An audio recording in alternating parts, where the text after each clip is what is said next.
dire que je vous aime.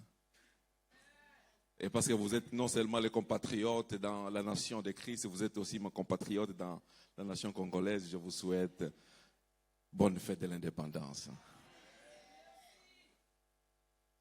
Avant que je ne commence à parler, je vais apprécier un couple. Vincent et Batena, papa, je travaille avec eux, ils vivent en Belgique. Ils abattent un travail formidable et ils ont décidé ce matin de venir communier avec nous. Est-ce que vous pouvez vous lever pour qu'on vous apprécie? Apprécions-les seulement.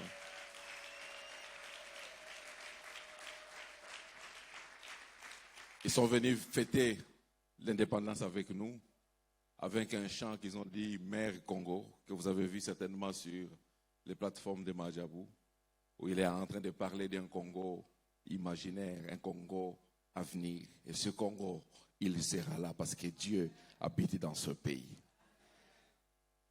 Alors le thème que je nous propose ce matin, c'est un thème qui s'intitule « Devenir la demeure de Dieu ». Devenir la demeure de Dieu. Et je le tire dans le livre de Genèse. Nous allons lire des portions.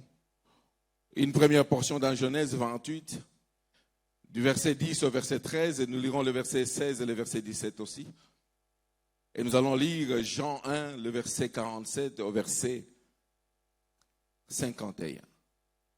Et par la grâce de Dieu, nous allons communiquer fidèlement sa pensée pour vous ce matin. Est-ce qu'on peut nous projeter le verset pour que nous le lisions? Genèse 28, verset 10, jusqu'au verset 13, nous allons sauter, nous irons au verset 16 et le verset 17. Jacob partit de Beersheba et s'en alla à Charam. Il arriva dans un lieu où il passa la nuit car le soleil était couché. Il y prit une pierre dont il fit son chevet et il se coucha dans ce lieu-là.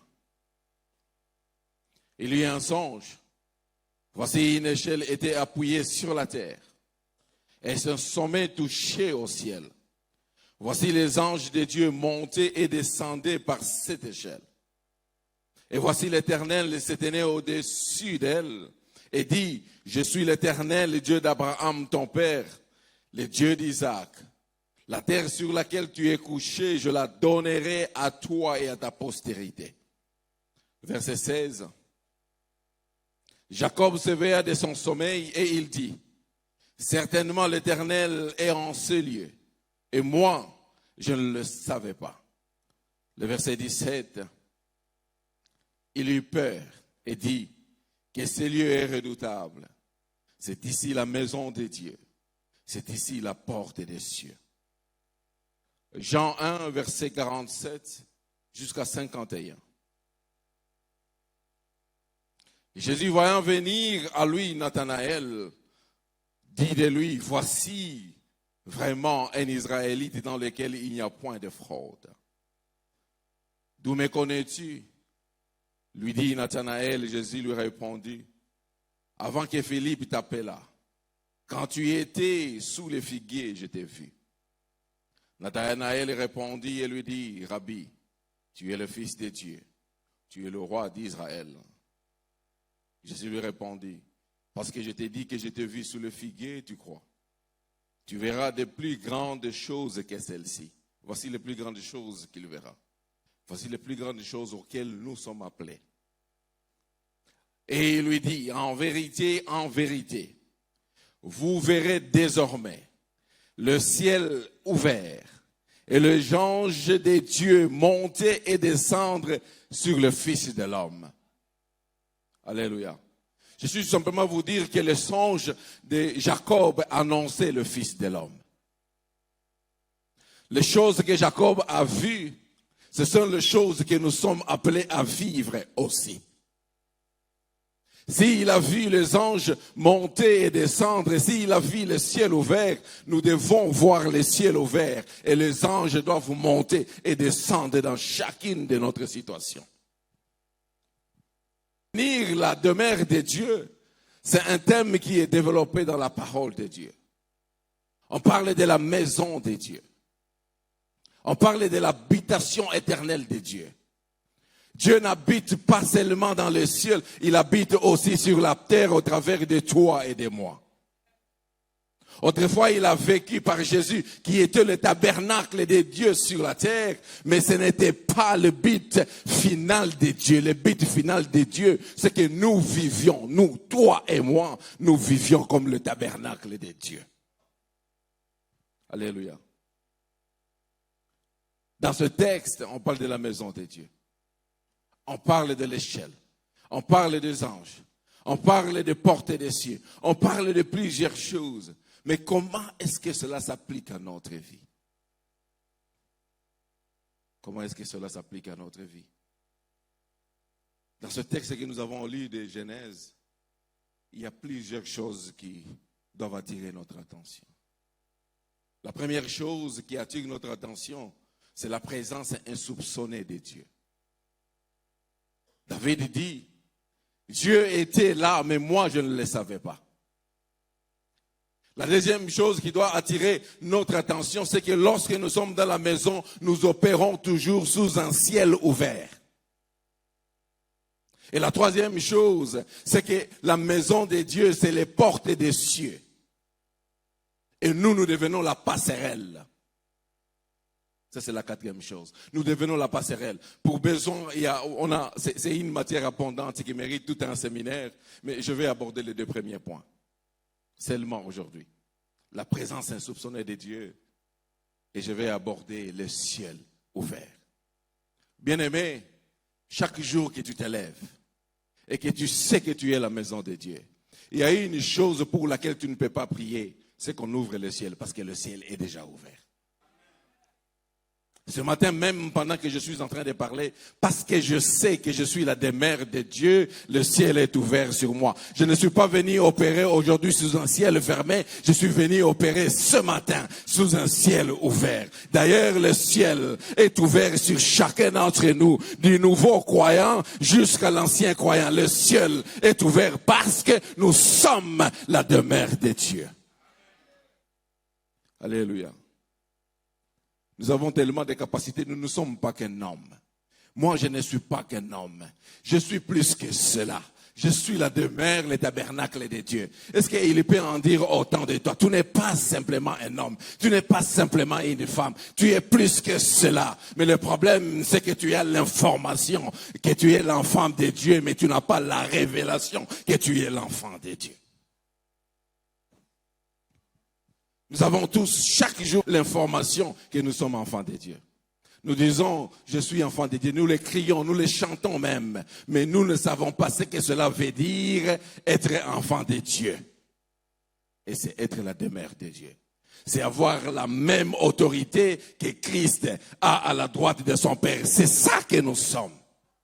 Mais ce matin, je ne suis pas venu vous parler par information. Je suis venu vous parler par révélation. Et chaque chose que je vais...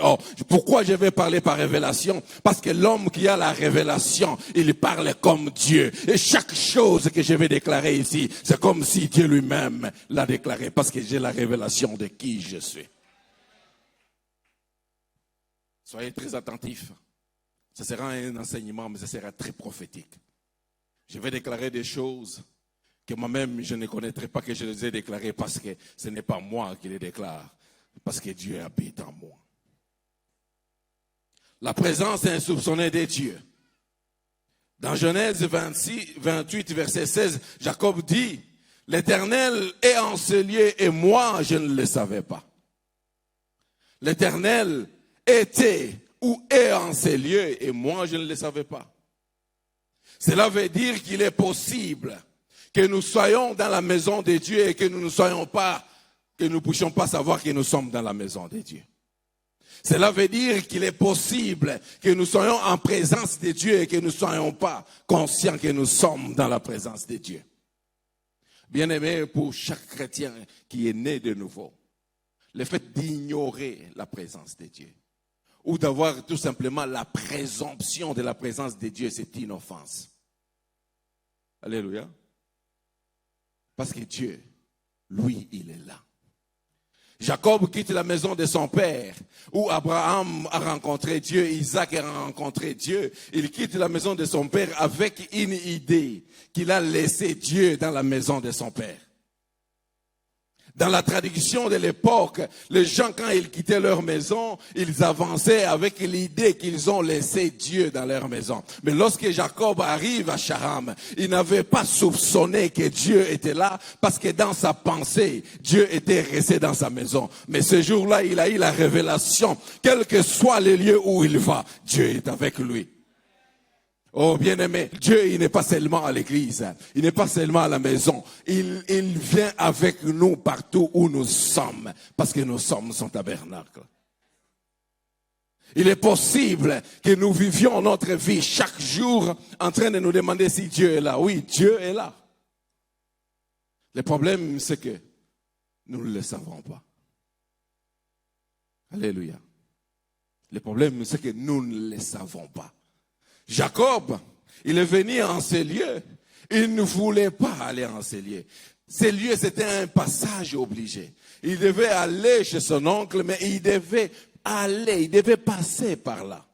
Il a quitté Beersheba, il arrive à Charam, on nous parle seulement de ces 3 jours, mais on ne nous dit pas le reste du voyage jusque dans la maison de son oncle. Mais tout ce qu'on nous dit, c'est qu'il est venu, il était fatigué, c'était au soir, il n'était pas venu chercher Dieu en ces lieux-là. Il était juste en train de se reposer. Il a même pris une pierre qu'il a mis à son chevet, non pas comme un autel, comme une protection, de sorte que si on pouvait le bousculer, il aurait une pierre pour se défendre avec.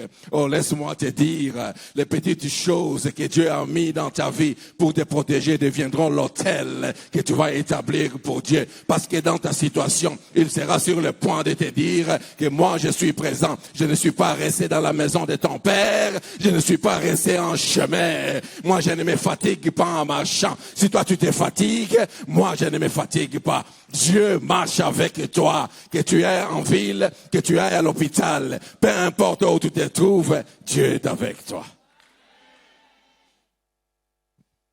Alléluia. Bien-aimé, Jacob a été obligé de passer à Charam.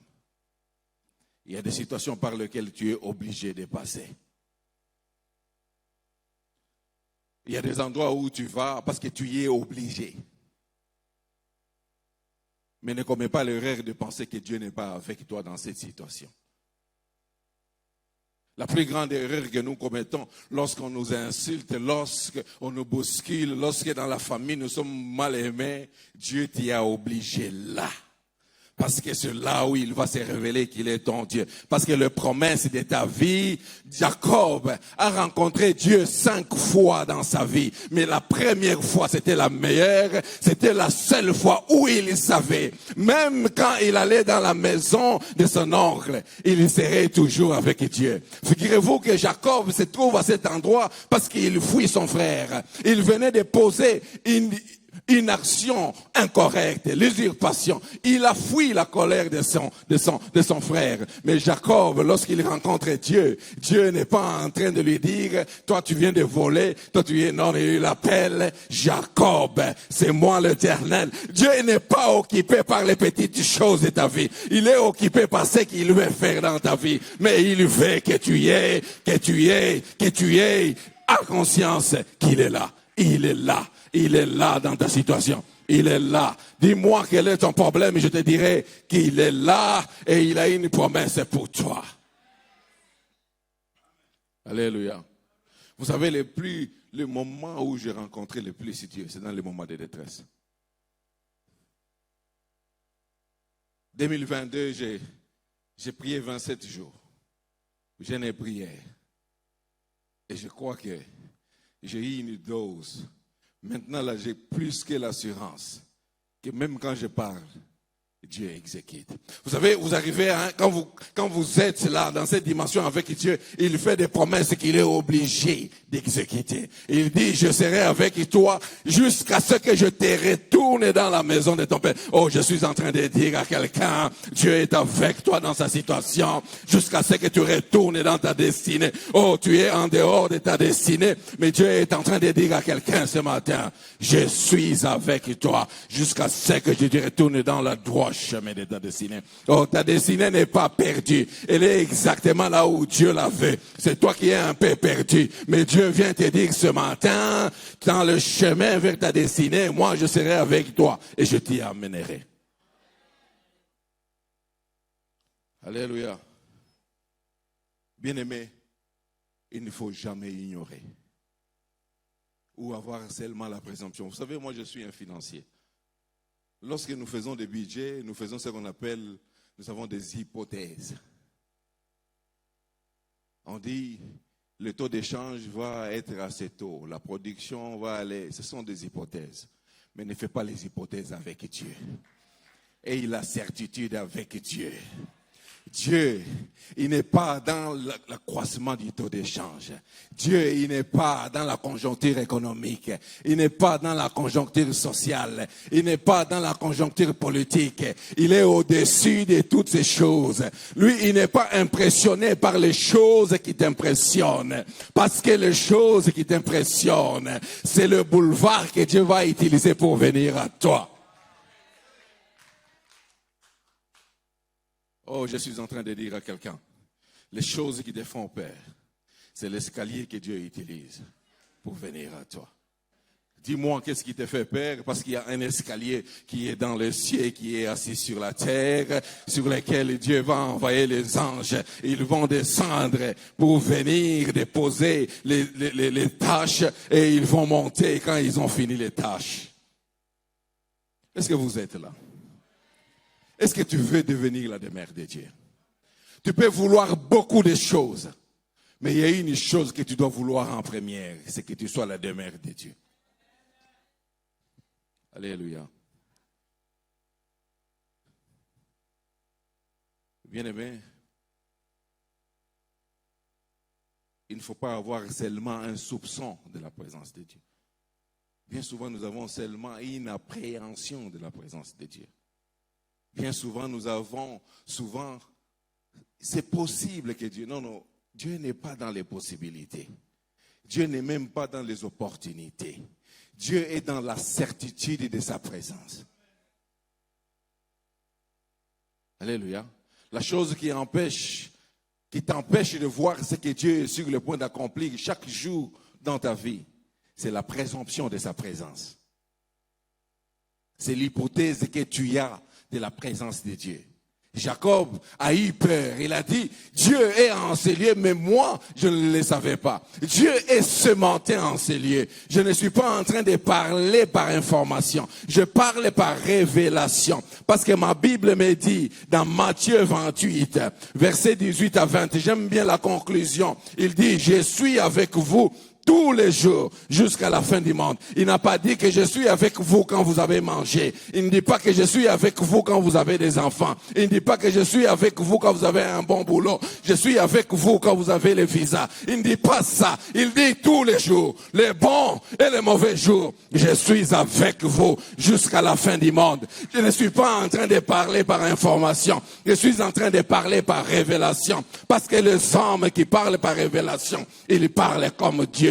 Moïse dit à son peuple, il dit, les Égyptiens que vous voyez ici, vous ne le verrez plus. Ça, ce n'est pas Dieu qui a dit, c'est Moïse qui a dit. Et la conséquence, c'est que les Israélites n'ont pas vu ces Égyptiens. Lorsque tu as la révélation de la présence de Dieu, tu commences à parler comme Dieu. Élie dit, il n'y aura ni pluie ni rosée sinon à ma parole. Ça, ce n'est pas Dieu qui a dit. C'est Élie qui a dit. Et il n'y a eu pluie ni rosée pendant 3 ans. Parce que tu as la révélation. Et moi, ce matin, j'ai la révélation.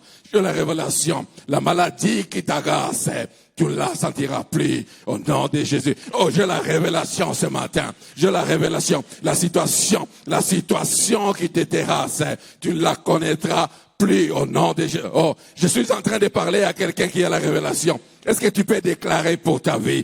Est-ce que tu peux remplacer l'injustice par la justice? Tu as dit l'injustice que je vis, je ne la vivrai plus. Là, je suis en train de parler par révélation. Je suis en train de vous dire que la réputation, ça paye et ne pourra jamais changer ma situation. Je suis en train de dire à quelqu'un, je suis en train d'enlever toutes les personnes qui sont sur ton chemin. Non, c'est par révélation que je suis en train de parler. Oh, je suis pas si je suis en train de parler.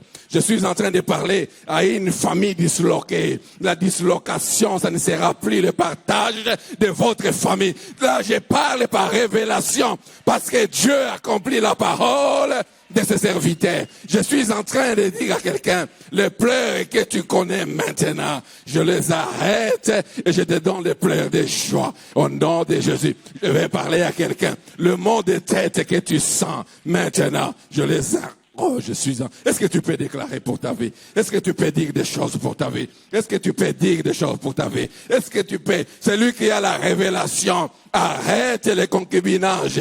L'homme qui vient et qui revient et qui ne fait rien, j'arrête au nom de Jésus. Je suis en train de prier. Oh, je suis en train d'éloigner cette année toutes les personnes qui ne sont pas de votre destinée. Je les éloigne au nom de Jésus. Je parle par révélation. Je parle par révélation. Le fiancé qui vient et qui va détruire ta vie, je l'arrête.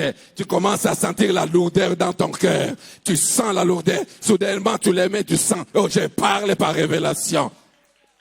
Est-ce que tu peux parler par révélation pour ta vie? Tu ne peux parler par révélation que si tu connais que Dieu est là.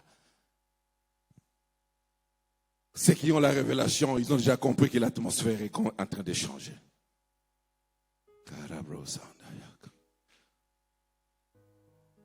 Par révélation, je vais proclamer. Oh non. Papa, on nous annonce, je suis à Washington au mois de mars, juste au mois de mars, au mois de février, on nous annonce que le docteur Prosper a un cancer, un des plus difficiles des cancers. Et lorsqu'on m'annonce, j'étais en Amérique, j'organise, il part au Liban, on confirme ce cancer. Mais là, je suis en train de vous dire, il est en train de battre les cancers. Il est en train, ce qui était en phase 4, on est en train de dire que c'est en phase 3. Parce que lorsqu'on m'a annoncé, moi j'ai dit, l'Éternel est vivant. Et l'Éternel est vivant. Le Dieu que tu sers, qu'il accomplit ses miracles dans ta vie. Parce que Dieu, il permet qu'on fasse tous les examens et qu'on confirme que c'est véritablement un cancer pour que sa gloire s'éclate. Parce que si on ne confirme pas, en quoi est-ce que tu vas célébrer Dieu? Je déclare par révélation, la maladie la plus difficile qu'on a prononcée sur toi, je l'arrête au nom de Jésus. J'ai la révélation de la paix. Oh, je suis en train de dire, on a dit que toi tu n'iras pas loin, mais maintenant, pendant que je parle, oh, je vais dire à quelqu'un, là où on t'a rejeté, on commence à t'appeler. On commence à t'appeler.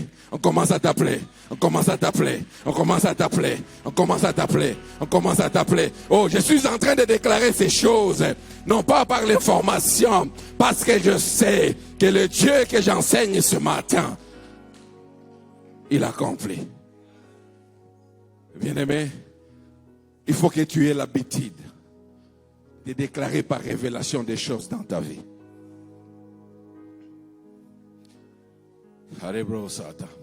Par révélation. Je suis en train de condamner toutes les langues qui se sont opposées à cette église ici à Kitambo. Je les condamne au nom de, par révélation. Je suis en train d'amener toutes les âmes qui hésitent à venir, je déclare, elles viennent au nom de Jésus. Par révélation, je suis en train de voir des visages resplendissants de joie. Par révélation, je déclare qu'il y a la jeunesse de cette église qui va grandir dans la connaissance. Alors d'ailleurs, je déclare que l'Esprit du Seigneur est sur vous. Il vous oint. L'Esprit du Seigneur est sur vous. Oh, vous recevez l'onction de connaissance et de sagesse. Les jeunes gens les jeunes gens. Oh, je lève les Daniel ici. Par révélation, je déclare.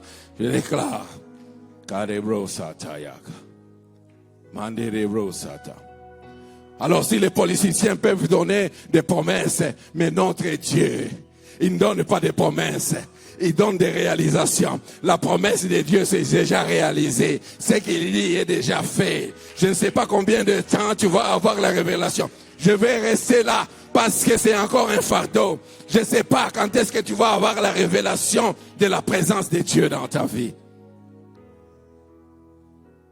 Je déclare.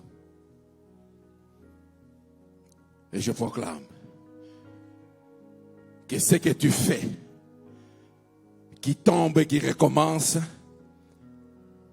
commence à aller comme sur des roulettes. Oh, je suis en train de parler à la jeunesse.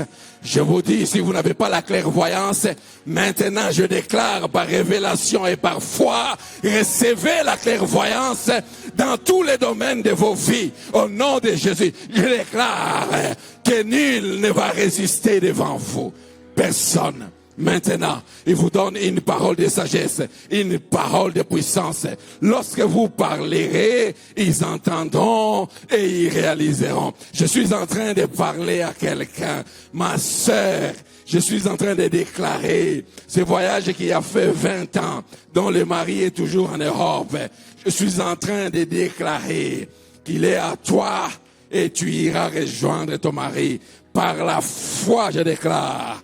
Je suis en train de dire à ceux qui vont se marier avec les gens qui sont en dehors d'ici, vous n'aurez pas à attendre 20 ans, vous n'aurez pas à attendre une année, parce que, je suis en train de déclarer des choses par révélation.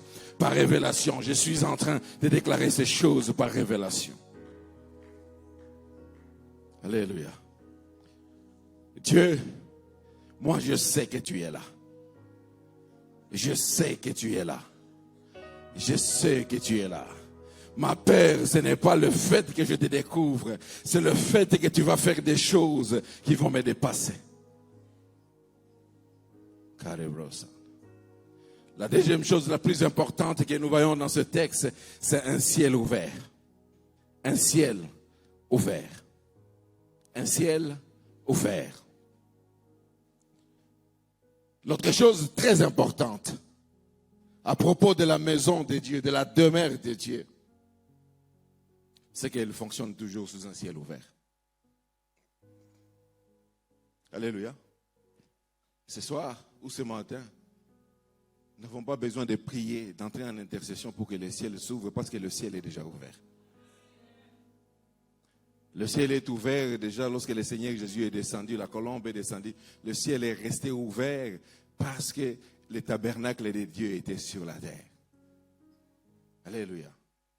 Qu'est-ce que cela signifie? Ça signifie que le royaume de Satan démoniaque est brisé. Lorsque le ciel est ouvert sur toi, le royaume démoniaque n'a aucun pouvoir sur toi. Lorsque le ciel est ouvert sur toi, c'est la domination du royaume des cieux qui s'accomplit sur la terre. Dans la prière de notre Père, il a dit que ton règne vienne et que ta volonté s'accomplisse ou se fasse sur la terre comme aux cieux. Quelle est la volonté du ciel? Tu penses que la volonté du ciel, c'est que tu sois malade tous les jours? Tu penses que la volonté du ciel, c'est qu'on te brime tous les jours? Le problème, c'est que nous avons souvent la présomption de la présence de Dieu parce que nous ne savons pas quel est le contenu de la volonté de Dieu dans le ciel. Alléluia. La volonté de Dieu, c'est une identité qu'on ne peut plus chercher. Parce que la volonté de Dieu, c'est que tout ce qui est dans le ciel s'accomplisse sur la terre. C'est ça sa volonté. Qu'est-ce qu'il y a dans le ciel? Les chants de louange et d'adoration. De sorte que le jour où toi tu chantes et que tu loues Dieu, tu le loues comme si tu étais dans le ciel. C'est ça sa volonté. Sa volonté, c'est que les choses que tu fais sur la terre, ce sont les choses seulement qui ont cours dans les cieux. Alléluia. Vous savez, je suis dans les mines, je travaille. Nous avons un code qu'on appelle le code minier. Tout ce que je dois faire doit être en ordre avec le code minier. Alléluia. Pour que je vive, pour que je puisse pas avoir de pénalités, pour que je puisse être calme, il faut que je connaisse le code minier du premier article jusqu'au dernier article. Alléluia. C'est la même chose pour nous. Si nous voulons vivre les cieux sur la terre, nous devons connaître quel est le contenu qu'il y a dans le ciel. C'est ça notre vadmekum. Et ce vadmekum se trouve dans la parole de Dieu. Alléluia. Se trouve dans la parole de Dieu.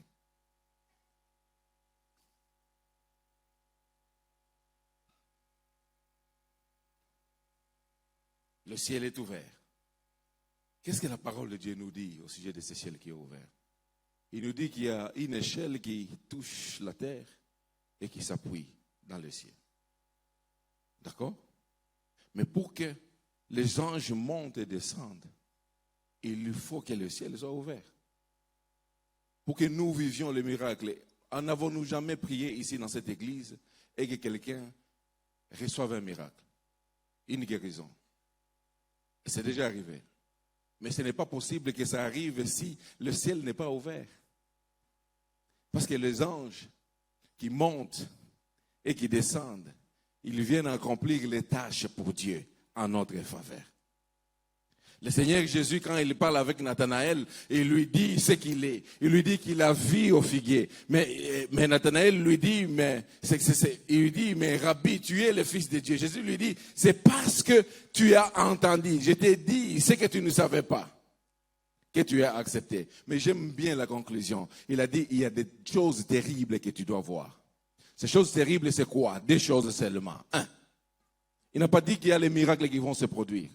Non, Jésus, dans ce texte-là que nous avons lu, il n'a pas dit que les miracles vont se produire. Il a dit qu'il y a deux choses qui vont se passer. La première chose, c'est que le ciel sera ouvert.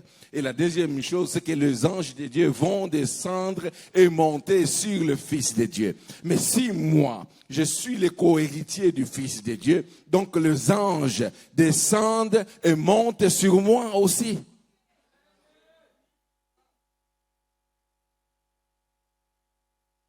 Nous devons commencer à aspirer aux choses surnaturelles.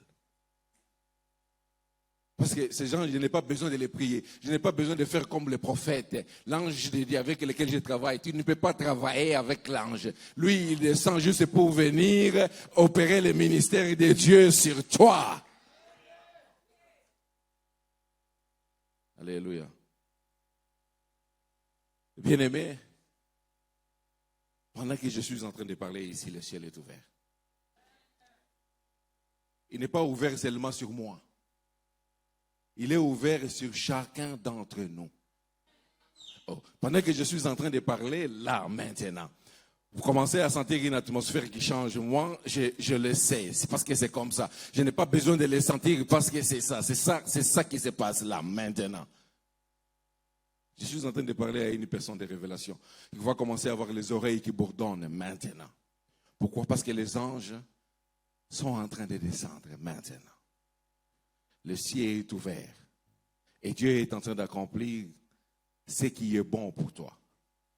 Mais il faut que tu aies simplement la foi que cela. Ce n'est pas toi qui fais descendre les anges. C'est Dieu qui les fait descendre. Parce qu'il ouvre le ciel partout où il habite. Si tu es la demeure de Dieu, la conséquence, c'est que le ciel s'ouvre. La passerelle est posée et les anges. J'aime bien le mouvement j'aime bien en anglais, ascending and descending. On dit l'ascendance et la descendance. Ça voudra dire que lorsque les anges remontent, c'est parce qu'ils ont déjà accompli la tâche qu'ils sont venus accomplir sur la terre. Si ton problème c'était celui-là, les anges sont déjà descendus pour accomplir ce problème. Et lorsque les anges descendent, c'est pour venir accomplir une nouvelle tâche. Non, c'est je monte, je descends, je monte, je descends. J'accomplis, je reviens pour accomplir. Oh, je suis en train de dire à quelqu'un, les choses que tu as déjà vues, elles ont seulement été accomplies par les échanges qui sont en train de monter. Pendant que je suis en train de parler, il y a des anges qui sont en train de descendre. Parce que les cieux, quand ils sont ouverts, la conséquence, c'est que il faut que nous vivions le surnaturel. Il faut que nous vivions le surnaturel. Est-ce que tu vis le surnaturel? Jacob n'avait probablement pas compris, n'avait probablement pas eu des réponses par rapport à son songe prophétique. Non. Parce que nulle part dans la Bible, on nous dit que Jacob a compris ce que cela signifiait. Mais ma Bible me dit que ce songe prophétique de Jacob annonçait le Seigneur. Annonçait le Seigneur. Nous sommes dans le livre de Jean 1, verset 14. Voilà ce qu'on nous dit. Et la parole a été faite chair. Et elle a habité parmi nous, pleine de grâce et de vérité. Mais la partie qui m'intéresse, c'est la dernière. Et nous avons contemplé la gloire. Une gloire comme la gloire du Fils unique du Père. Alléluia. Et j'aime bien ce que Paul dit dans le livre d'Éphésiens. Il vient renforcer cela. Avant que Paul ne parle, Jean parlait encore. Dans Jean 14, versets 16 et 17, il dit, voilà comment Jésus habite en nous. Et moi, je prierai le Père. Ça, c'est le Seigneur Jésus qui parle. Il vous donnera un autre consolateur, le Saint-Esprit, afin qu'il demeure éternellement avec vous. Là, on dit avec vous, ça voudra dire moi et quelqu'un d'autre à côté. Mais écoutez ce qui est dit par la suite. L'Esprit de vérité que le monde ne peut recevoir parce qu'il ne le voit point et ne le connaît point.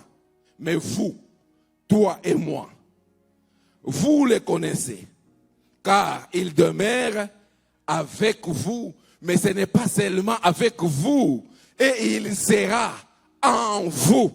Au fond, en réalité, si l'Esprit de Dieu est avec vous et en vous, vous devenez la demeure, le tabernacle de Dieu. Et la conséquence, c'est que le ciel s'ouvre. Le ciel ne s'ouvre pas partout. Oh. Je suis en train de dire le ciel ne s'ouvre pas partout. Mais Jacob, lorsqu'il parle de la maison de Dieu, il n'est pas en train de parler d'une maison construite. Il n'est pas en train de parler d'une organisation humaine, tribale. Il n'est pas en train de parler d'une dénomination. Il est en train de parler d'une personne. Et cette personne, c'est Jésus lui-même. Jacob n'est pas en train de parler, au fond, les lieux où il était, il n'y avait pas de maisons construites. Il n'y avait personne d'autre que lui. On ne pouvait pas parler de tribus, ni de dénominations. Il n'y avait même pas de huttes. Mais la maison dont Jacob parle, c'est le lieu où Dieu choisit d'habiter. Dieu a choisi d'habiter, non pas dans l'hôtel du fleuve Congo. Non pas dans les plus belles maisons qu'il y a à Kinshasa. Dieu a choisi d'habiter dans une personne quelconque. Toi et moi. Que tu sois nouveau, que tu sois intercesseur, que tu sois pasteur, que tu sois prédicateur, que tu sois bishop, archibishop, ou que tu sois juste né de nouveau aujourd'hui, il y a un ciel qui est ouvert sur toi. Dieu n'a pas choisi les plus importants. Dieu n'a pas choisi ceux qui parlent bien français. Il n'a pas choisi ceux qui s'habillent bien. Il n'a pas choisi ceux qui ont des noms de famille. Il a choisi tout simplement celui qui est né de nouveau. Et chacun d'entre nous, toi et moi, là maintenant que je parle, le ciel est ouvert sur vous. Le ciel est ouvert sur chacun d'entre nous.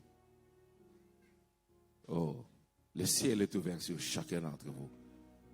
Le ciel est ouvert sur chacun d'entre vous. Je suis en train de parler à quelqu'un qui a une révélation. Vous n'êtes pas étranger aux choses surnaturelles. Éphésiens 2, versets 19 à 20, nous dit quelque chose de fort. Nous associe à quelque chose d'encore plus fort. Et nous dit ainsi donc, vous n'êtes plus des étrangers, ni des gens dits dehors. Moi, je ne suis pas un étranger. Tu n'es pas un étranger. Tu n'es pas un gens dit dehors. C'est que la Bible nous dit, mais vous êtes des concitoyens des saints. Est-ce que je suis en train de parler à un concitoyen des saints? Bien-aimé, je peux vous dire beaucoup de choses, mais ce que je suis en train de vous dire là, c'est la base même de votre identité.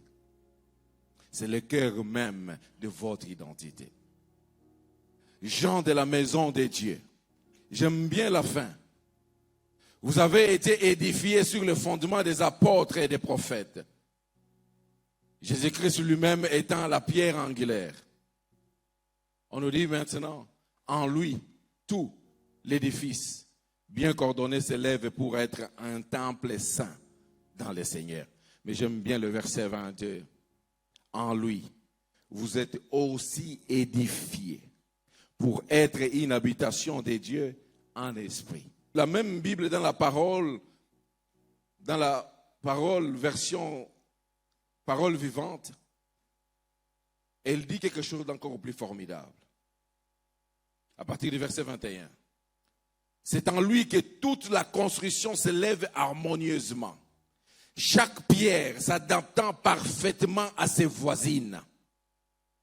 Chaque pierre, moi tel que je suis là, je m'adapte parfaitement à toi. Je m'adapte parfaitement à quelqu'un d'autre. Je m'adapte, ça sort la notion de la dénomination. Ça sort la notion du tribalisme. Ça sort la notion d'une organisation des hommes. Ça vient dans la notion de la cohésion du Saint-Esprit. Je m'adapte parfaitement à ses voisines afin d'être un vrai temple consacré pour le Seigneur. Un vrai temple consacré pour le Seigneur, c'est un temple qui s'adapte aux vertus et aux valeurs de Christ. Bien-aimés, nous venons à l'église et nous crions. Nous disons beaucoup de choses, mais notre vie ne change pas. Notre vie reste la même alors que le ciel est ouvert. Notre vie reste la même alors que le ciel est ouvert. On doit se poser la question, pourquoi est-ce que c'est possible pour les uns et non pour les autres? Tu parles avec les amis, ils te disent que ça va. Lorsqu'ils prient, ils voient, ils entendent Dieu parler, mais toi, c'est comme un rhétorique vide. Il y a quelque chose qui cloche. Il y a quelque chose. Est-ce que tu es une pierre qui ressemble aux autres?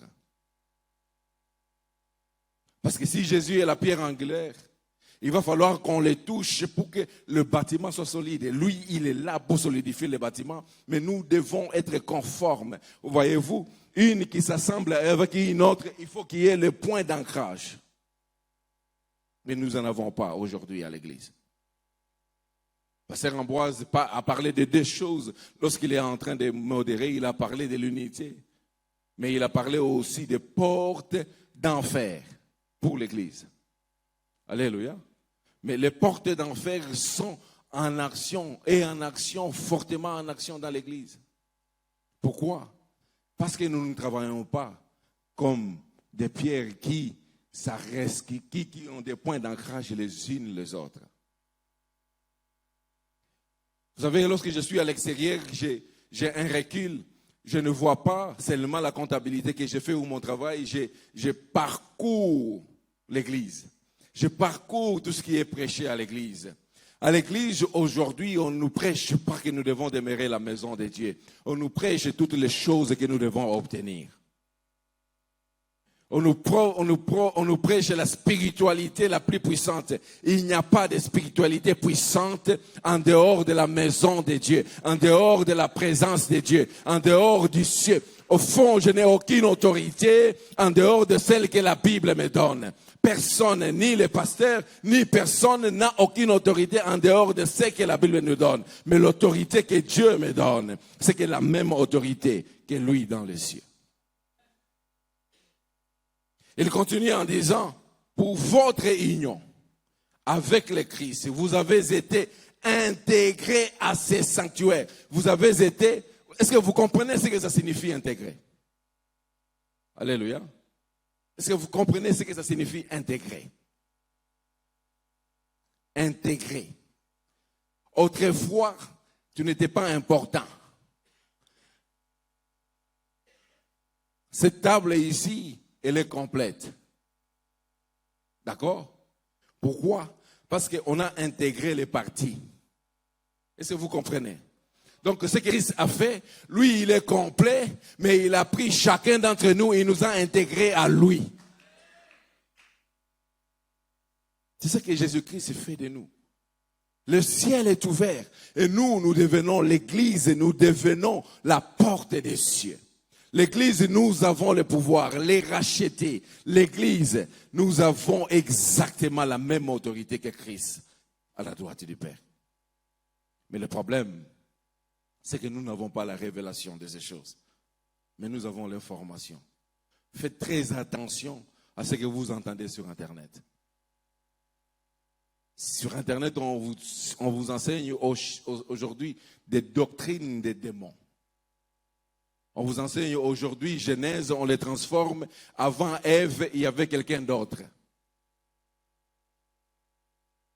Alléluia. Non, non. Jésus, il ne veut pas tout ça. Tout ce qu'il fait, c'est que tu viennes à lui, tu sois intégré à lui, qu'il ouvre les ciels et que tu fasses les miracles dans ta vie. C'est aussi simple. Les choses de Dieu sont aussi simples que juste 1 plus 1 est égal à 2. C'est nous qui cherchons à les mystifier. Ne cherchons pas à mystifier ce que lui appelle déjà mystique. La gloire de Dieu, c'est de cacher les choses. La gloire de l'homme, c'est de les découvrir. Il ne suffit pas de les découvrir, mais il faut les appliquer dans le contexte dans lequel elles doivent s'appliquer. Alléluia. Dieu, il les cachera toujours. Mais tant que tu n'as pas le désir de les recevoir, tu ne les recevras pas. Papa, j'ai parlé avec plusieurs personnes d'une église sœur. Il me dit, mais comment est-ce que tu ne prêchais pas comme ça? C'est comme si tu as fait un bond. Tu étais en 2e primaire, tu es monté déjà en 1er zéro. Vous voulez savoir les secrets? Vous voulez connaître les secrets? C'est le désir. Si tu désires grandir, tu grandiras. Mais il n'y a pas 10 000 façons de désirer grandir. La meilleure façon de désirer grandir, c'est de connaître la personne. Et quelle est cette personne? Jésus-Christ. Si tu connais Jésus-Christ, si tu as la révélation de Jésus-Christ, tu grandis. Mais Jésus-Christ, il va venir, il reviendra. C'est une certitude, ce n'est pas une utopie. Il reviendra certainement, mais il est déjà là. Si tu veux la connaître, bon, ça c'est ma Bible électronique, mais Jésus-Christ est déjà là, dans votre Bible, par sa parole. Vous désirez grandir, vous désirez le connaître, vous désirez connaître le package qu'il y a dans le ciel. C'est là, dans la Bible. Même quand vous serez dans des situations difficiles, le package c'est toujours dans la Bible. Dans Jérémie 32, verset 25, Dieu demande à Jérémie d'acheter une parcelle. Mais il dit par la suite, il va donner ce pays aux ennemis. Ça, c'est Dieu. Situation difficile, créée par Dieu. C'est Dieu qui t'a dit d'aller dans ce foyer. C'est Dieu qui t'a dit d'aller enseigner dans tel territoire. C'est Dieu qui t'a dit de faire ceci ou cela. Mais c'est Dieu qui livre encore cette situation aux ennemis. Le même Dieu. Mais si tu n'as pas la révélation, tu vas commencer à bouger. Mais si tu as la révélation, tu y vas fermement. Mais lorsque Jérémie au verset 27 retourne pour poser la question à Dieu, mais c'est toi qui m'as demandé. Nous posons à Dieu ces questions-là souvent, n'est-ce pas? C'est toi qui m'as demandé. Voilà la réponse de Dieu. Y a-t-il quelque chose qui soit difficile à moi? Bien-aimé, lorsque tu as la révélation de qui tu es, devant une situation difficile, tu ne trembles plus. J'ai appris à me taire carrément. Quand je suis revenu ici au mois de mars de 2022, j'arrive au mois d'avril, je voyais tout le monde me regarder. Ils disaient, on va lui dire quoi? Est-ce qu'on va l'approcher? Mais moi-même, qu'on voulait consoler, c'est moi qui a commencé à consoler les gens. Pourquoi? Parce que j'ai la révélation de qui je suis et pourquoi Dieu a permis cette situation. Si Dieu permet une situation dans ta vie, ce n'est pas pour dire que le ciel est fermé, non. Le ciel reste ouvert même quand une situation est arrivée dans ta vie. Et les anges, ils viennent tantôt pour donner de bonnes nouvelles. Alléluia. Oh, quand ils viennent accomplir une tâche, ce n'est pas seulement les visas. Alléluia. Ce n'est pas seulement la voiture. Non, non. C'est aussi une formation. Quand les anges descendent là, ce n'est pas seulement... Je ne connais pas une femme qui lit la Bible maintenant, plus que moi, que ma femme. Ange bazo quitter là on la qui sait ba verset ba exhortation abi comme vous avez exhortation makasi ko le kanga boende. Alléluia. Mais il n'y a pas que les voitures, que les maisons. Les anges descendent aussi pour faire que nous soyons solides sur nos pieds. Alléluia. Si je viens vous prêcher ici que tout est facile, je suis un menteur. Il y aura des moments de facilité, mais il y aura aussi des moments de formation. Mais s'il vous plaît, ne soyez pas pressés de sortir des moments de formation. Parce que si tu sors des moments de formation, tu vas manquer la révélation. C'est dans les moments de formation que tu reçois la révélation de sa présence et de ce qu'il veut accomplir pour vous. Je suis vraiment convaincu. Et je vais finir par là. Je suis vraiment convaincu que si nous laissons le gouvernement de Dieu agrandir en nous, nous pouvons vivre le surnaturel.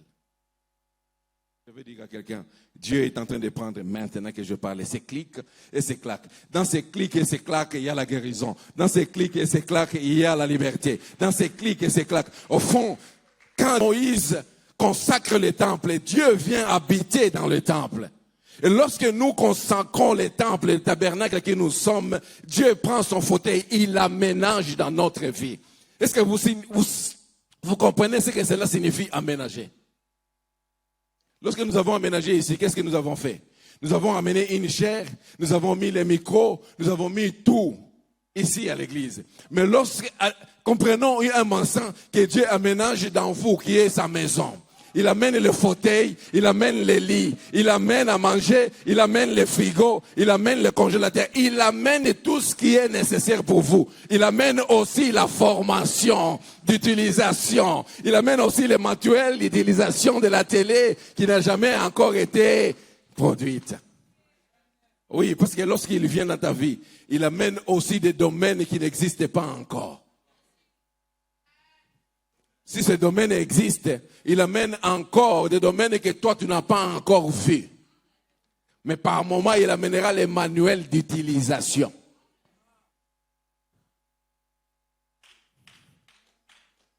Alléluia. Il est complet, mon Dieu. Il te donnera à manger, mais il t'apprendra aussi à gêner. Il te donnera une télé LG qui n'a pas encore été... Mais pour que tu le manipules, il lui faut le mode d'emploi. C'est la formation qui va t'amener. Est-ce que je vais parler à quelqu'un qui a la révélation ce matin? Je voudrais juste qu'on prenne 2 minutes dans un moment de prière. Nous allons recevoir la Sainte Seine. Mais je voulais que tu ne puisses pas la recevoir comme juste un pain. Ou juste comme du jus. Reçois-la avec la révélation.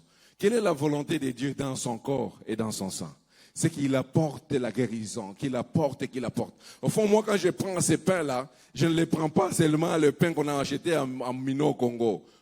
Je le prends un pain comme le corps de Christ, comme lui-même il a pris. C'est ça, prendre ses corps avec révélation. Je voudrais qu'on prenne juste 1 minute dans la prière. Si vous êtes là. Et je vais laisser papa faire la Sainte Seine.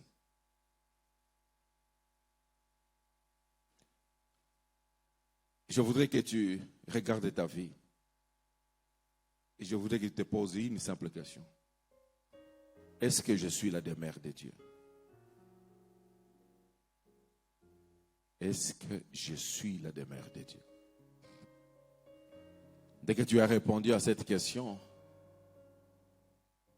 il faudra poser les postulats pour dire quelles sont les choses qui m'empêchent d'être la demeure de Dieu. Quelles sont les choses qui m'empêchent d'être la demeure de Dieu?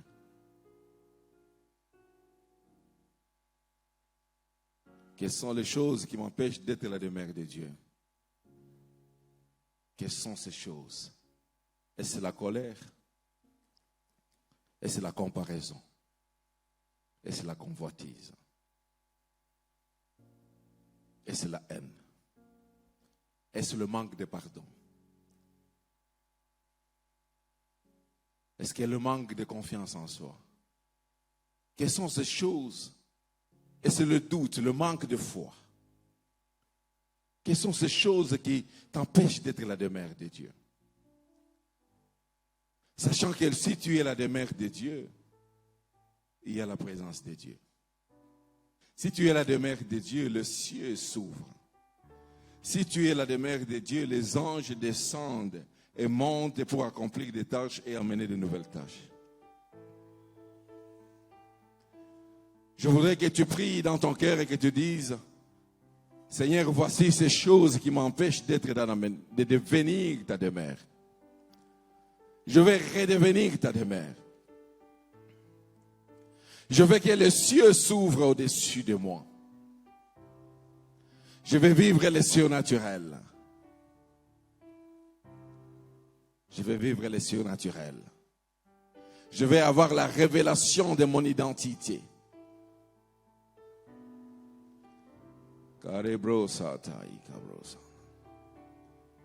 Merci, cher Saint-Esprit, par ta présence ce matin. Merci de convaincre.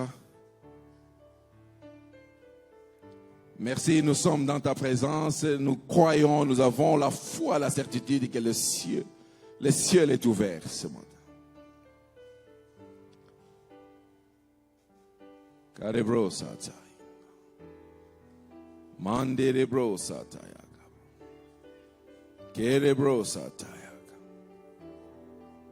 Kenderebro Satay. Père, nous sommes l'Église dont tu es la pierre angulaire. Nous sommes dans ta présence. Nous ne le soupçonnons pas, mais nous le savons que tu es là. Intègre-nous à toi. Consacre-nous, ô Dieu de gloire, à toi. Nous voulons être ta demeure et nous voulons bénéficier du package du ciel sur la terre. Je te prie et je te demande, ô Dieu de gloire, remplis-nous de ta grâce. Seigneur Dieu de gloire, me voici dans ta présence, en train de recevoir mes assignations pour ma vie sur la terre. Je vais accomplir ma mission avec précision et sagesse parce que je sais que j'ai la révélation de qui tu es et de qui je suis. Je voudrais que tes enfants soient remplis de toi. Guéris, ô Dieu de gloire, les cœurs affaiblis, les cœurs qui ne croient plus. Guéris-les, ô Dieu de gloire. Nous te bénissons et nous te célébrons. Je déclare la liberté. Je déclare que je ne suis plus étranger, que nous ne sommes plus étrangers. Je déclare que nous ne sommes plus de dehors. Mais je déclare que nous sommes les enfants de la maison de Dieu. Non pas par information, mais par révélation. Nous revêtons, ô Dieu, toute l'autorité qui est la tienne et tout le pouvoir qui est le tien. Père, nous voulons que chaque jour de notre vie, nous puissions recevoir la révélation de notre vie, de notre identité.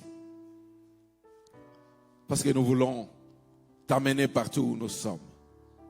Je vais t'amener dans mon marché. Quand je fais du business, je vais t'amener. Quand je suis dans mon travail, je vais t'amener. Quand je suis dans les taxis, je vais t'amener. Quand je suis dans des situations difficiles, je vais t'amener.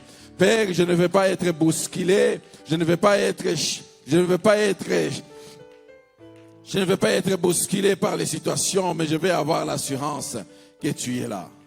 Tu l'as fait avec Jacob, mais tu le feras avec moi, car tu m'as envoyé le consolateur.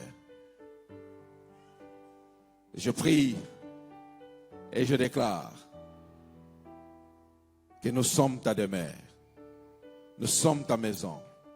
Nous sommes ton tabernacle éternel. Viens habiter dans nos vies. Enlève tout ce qui n'est pas de toi et comble-nous de ta grâce. En ce dimanche, ô Dieu de gloire, nous t'implorons et nous te demandons que tu règnes, que tu sois la pierre angulaire et que tu sois partout dans nos circonstances, dans nos moments de vie, à chaque jour, à chaque heure. Tu nous accompagnes le matin, tu nous accompagnes le soir.